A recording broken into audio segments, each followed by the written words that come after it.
A car is pulled out of the Rock River this morning in Rockton. The Rockton Fire Department says they received a call of a vehicle submerged in the water just before 7 a.m. The fitness company is featuring the women's stories and words of encouragement to others diagnosed with breast cancer on its website this month. U.S. EPA crews as well as the city of Dixon conducted tests of both the groundwater beneath the site as well as the sediment in the Rock River. Those tests found additional contamination in both areas. And since our last update at 5 o'clock, 7 more people have shown up here to vote. That brings the total to 36.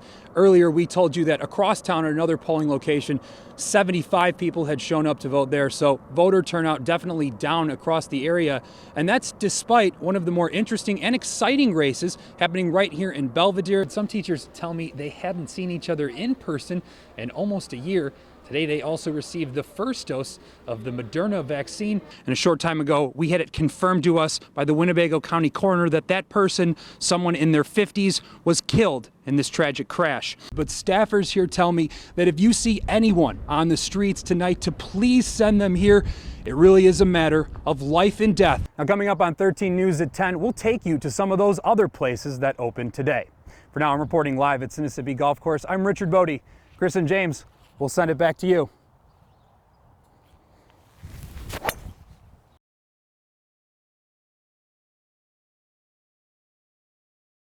Meet Aaron and Erica Christensen, the husband and wife duo working side by side to help COVID-19 patients. I'm fortunate to have him. He's been pretty much my rock this whole time. Leaning on each other in the face of a global pandemic. I don't know how we would have done it without the support system. Aaron and Erica have known each other for nearly a decade, going back to when they were paired up as lab partners in nursing school at Aurora University. She did all the work. Yeah, he's a slacker. Yeah. After graduating in 2015, they found themselves working under the same roof again at Swedish American Hospital. Aaron has worked in the cardiac surveillance unit, while Erica worked in Surgicare. It's been a really nice transition. We get many opportunities just to decompress with each other after a long day. And from there, it's fun. Now both are on the COVID-19 floor, and the couple says it's made their relationship stronger. We collaborate and talk about different ideas for our patients, see what's working, what's not. But one part of their team is left out, their 5-year-old son, Henry. He's been living with my in-laws for probably the last 6 weeks or so. We talked amongst each other and decided that once the first cases started happening in Winnebago County, that it'd be safest for him and for everyone. A harsh reality of serving on the front lines. Knowing that I was going to work and knowing that he was going down there and I wouldn't see him for a while, there was definitely a few tears shed on the way to work. And now they only see Henry virtually. Hey, you know we miss you, right? Yeah. I love you, buddy. I miss you. This is the sacrifice the Christensens make to keep you safe, but they have each other's backs every step of the way. For your 13 Weather Authority, Richard Bodee, 13 News. It's happening everywhere. Portland, Washington, D.C., Bend, Oregon, Chicago, Kenosha, and Rockford. Smartphones out and recording. You can just see the action as if, you're there yourself. A routine with a message directly from the source. The camera phone and social media has really upended the old balance between activists and authority figures. And with dozens of different angles. A lot of things that were once something that if you didn't see it yourself, if you didn't experience yourself, it was hard for you to believe that it happened. Community activist Leslie Rolfe and Dominican University professor John Jenks say smartphones and social media are bringing once uncomfortable topics out of the darkness and into the light. Not only activists, but regular citizens know that when they see a situation that could go bad, bring out your cell phone. Filming is the new norm. Jinx says it's been perpetuated by cases like Oscar Grant, Eric Garner, George Floyd, and now Jacob Blake. Some of these people can experience somebody else's hardships, and it galvanizes them, as if they were there watching it themselves. That's because if the smartphone is the thoroughfare, social media is the megaphone. TikTok has been used in some cases, but that's been hit or miss.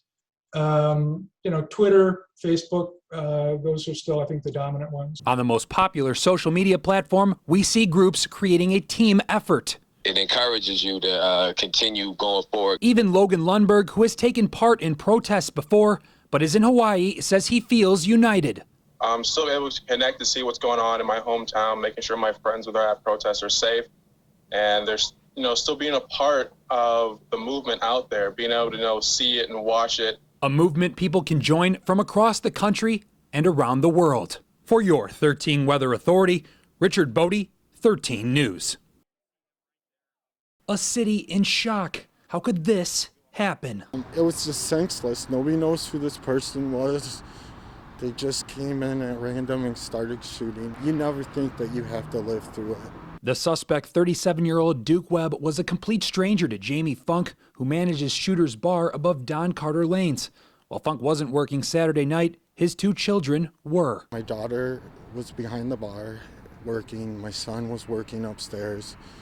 And all he did is drag her out and jump off the balcony to go get help. They managed to escape.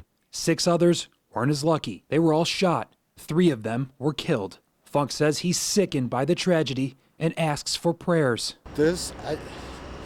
I don't know what to do. I don't know where to go next with it. And a little more than half a day later, it's eerily quiet outside the Rockford business as mourners come to pay their respects. I couldn't sleep, not 1 hour. It's hard for me to eat, man, just to know that 3 lives were gone.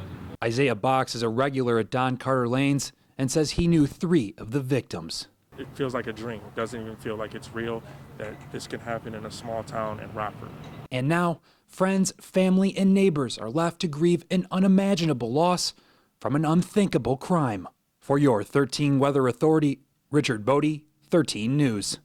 I'm an Auschwitz survivor. I lost my entire family. It's the site where more than 1 million Jews were killed in a genocide unlike any other in human history. Fritzie Fritzl was there. We were put on a train and we didn't know where we were going. And until the train stopped and the doors opened and they told us we were in Auschwitz. On that train, others told the 12-year-old to lie about her age and say she was 15. Most children under the age of 15 would go directly to the gas chambers. They were pulling children out of the mother's arms. Still, the Nazis separated her from her mother, who was killed in the gas chambers. When I asked hours later, when I would see my mother, they showed me the smoke. And so that's how I found out. And I've been living and carrying that all of these many years. Fritzl wasn't in Auschwitz the day it was liberated. Instead, she was on what was called a death march. They marched us from town to town, and people kept dropping on the streets and on the sidewalks. They were either shot or they left them dying on those streets. And that's where she was ultimately freed. But telling her story is a pain she doesn't like to relive. She says she spoke to us today to pay homage to the 6 million Jews killed in the Holocaust and to send a message. Anti-Semitism has followed me from Europe to the United States. Exactly 76 years after the liberation, the Department of Homeland Security issued a warning on the escalation of extremism and domestic terrorism here in the United States. This is how it started in Germany. Goldie Pekarsky of the Jewish Federation of Greater Rockford says it's important for all people to call out anti-Semitism when they see it. We're talking about prejudice, we're talking about scapegoating, we're talking about racism, we're talking about things that affect different groups of people, and we have to see what the signs are. Someday, we won't be able to hear these stories from the people who lived them like Fritzl did, which is why it's our turn to pass on their message and heed their warnings. It's raising its head again, and it's very frightening to people like me who lived through it before. So in honor of the millions killed, it's our duty to never forget the Holocaust and to make sure nothing like this ever happens again. For your 13 Weather Authority, Richard Bodee, 13 News. It's on all of us to minimize spread and keep Illinois healthy. Major events are now canceled or will have limited access. Chicago's St. Patrick's Day parade now canceled. The realization of the COVID-19 pandemic's arrival hit everyone in different ways. I had to send out a memorandum suspending elective surgery. I don't think I ever thought in my life that I would have to send a memo like that. That's when I initially calculated the 6% mortality. And then I'm like, we got to get a bigger end value in this. I thought our country was too far advanced medically. For some, March 11th, 2020 was their last normal day. I was in Florida doing a trip with a friend. I actually was in Marco Island in Florida. And I was like growing a beard. For others, the day is a blur. It's funny, I can't remember. But we all remember what we've lost, including simple pleasures, like a cup of coffee without worrying about moving our masks, pumping gas without hand sanitizer, or seeing a facial reaction amongst friends. They took for granted all of those experiences. And now, 1 year later, there's hope those experiences will return. Just yesterday, I had my first meeting with a group of doctors. We all asked each other, well, we've all had the vaccine. There was 10 of us in the room. We took our masks off. It was an amazing experience. An amazing experience after an amazingly trying year that is hopefully turning a corner. For your 13 Weather Authority, Richard Bodee, 13 News.